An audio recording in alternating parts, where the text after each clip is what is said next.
All right, let's continue with some reactions to what we just heard now, the launch of the IFP's manifesto, but also the President's address to the nation a little bit earlier this morning. And we're joined now by Political Analyst Levy Ndou. Thank you so much indeed for joining us. The IFP speaking, much like a lot of the other political parties, I guess, making a lot of promises about change. What are your thoughts on what you heard? Good evening, Peter. Good evening to the viewers at home. As expected, the IFP, for me, it's a party that was quite prepared, especially for the launch of the campaign. And of course, the IFP had to touch, in an attempt to attract new voters and to stick with the old voters, they had to expose the challenges that are actually facing the ruling party. And not only the IFP, but all other political parties are actually talking about the corruption that is actually taking place under the governance of the ANC.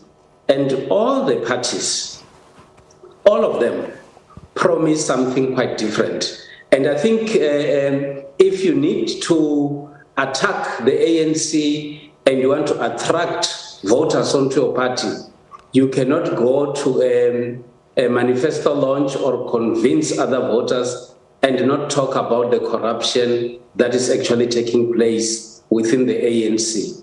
If the ANC has been able to fight against corruption and their members don't get tempted to get involved in corruption, maybe political parties like the IFP would be talking about something else. But the IFP also has also outlined its 10-point plan.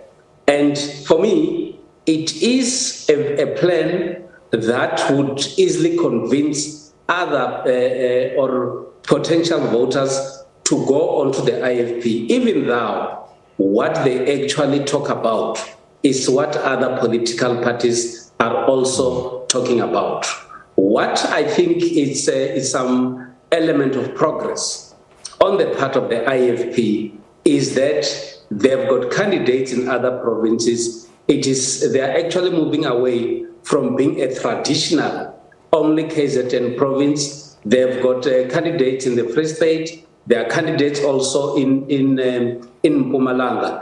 And that, for me, it characterizes a political party that is ambitious and a political party that is prepared to spread across the entire country.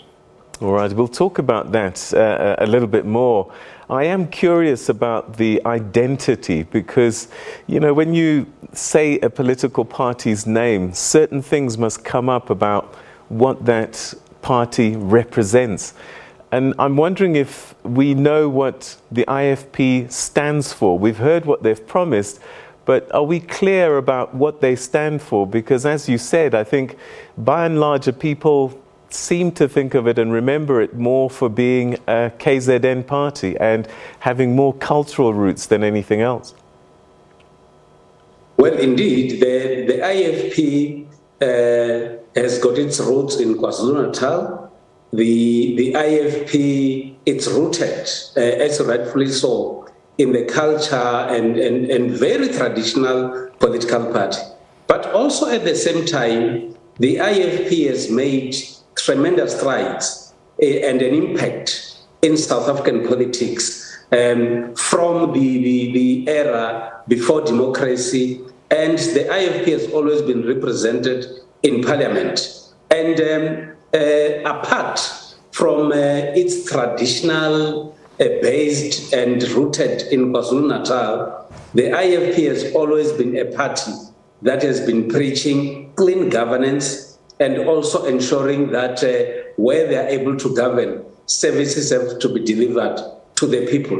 The unfortunate part with parties like the IFP is that some people would always associate the party with the leader, Prince Mangosuthu Buthelezi, and actually forget the activities that are actually taking place or that are being done by other leaders of the IFP. But I think now there is a good opportunity on the part of the IFP that there is new leadership, even though Prince Mangosuthu Buthelezi is still at the helm in the IFP. But now there is an opportunity, fresh blood, and fresh energy that is coming onto the party, which is also supported by elders within the party. And that, for me, would be a strong point on the part of the IFP in saying that it is not a party for certain individuals, but it's a party that is prepared to grow. And indeed, it is promising what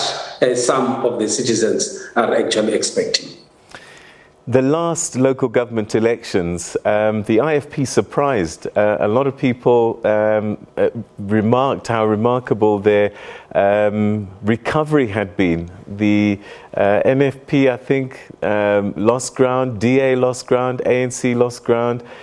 Do you think that it was because of the party's change, new look, or was it more about the a lack of traction that the other parties had done? Because if it was about the other parties not doing well, what is it that might push them over the line this time around? Well, I think the politics and political parties would take advantage of every situation that presents itself.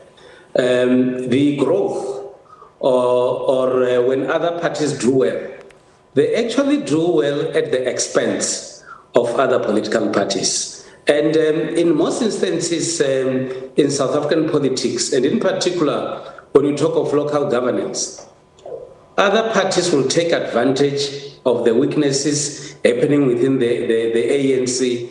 And of course, if the opportunity presents itself, they will do so.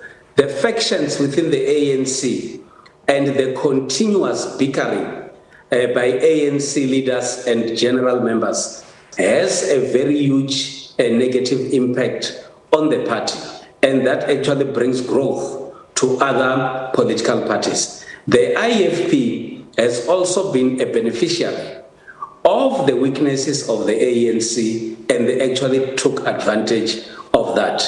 The differences and the groupings, different groupings within the ANC, it's creating a fertile ground for other political parties like the IFP to make inroads in the areas that were dominated by the ANC, and they're actually benefiting out of that system.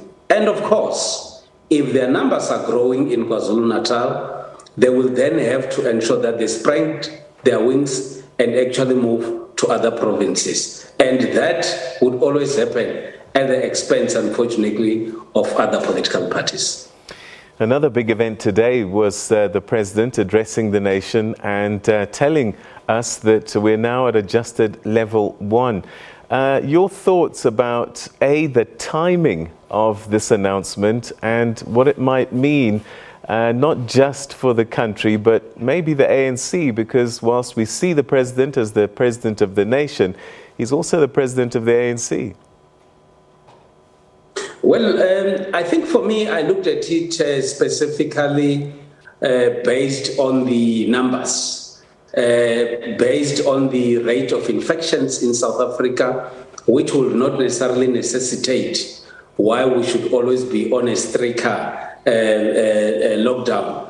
But also, for me, this has brought a sigh of relief and excitement, in the sense that, indeed, if the numbers of infections are going down, then indeed there is a possibility for all of us to go back and enjoy our freedoms as outlined by the president. But there is something quite outstanding that I noticed from the speech of the president, which is that he is actually trying his best to persuade all of us, and particularly those who have not vaccinated, to to go out there and vaccinate so that we are able to go back to our normal lives. And in his speech, he spoke about reaching a target of at least 70%, which will then give us an opportunity rather to go back to normality and then reclaim our lives back. As for the political party activities, I think political parties would be excited that now, because it's the campaigning period and will be heading towards elections in the next few weeks, they will then be able to have a much better opportunity to go out, campaign for their parties, and they will actually do that without any form of hindrance. Of course, when other political parties are benefiting out of these campaigns, he and his own party will also be the beneficiaries, of course, because they will also be doing the same thing of campaigning.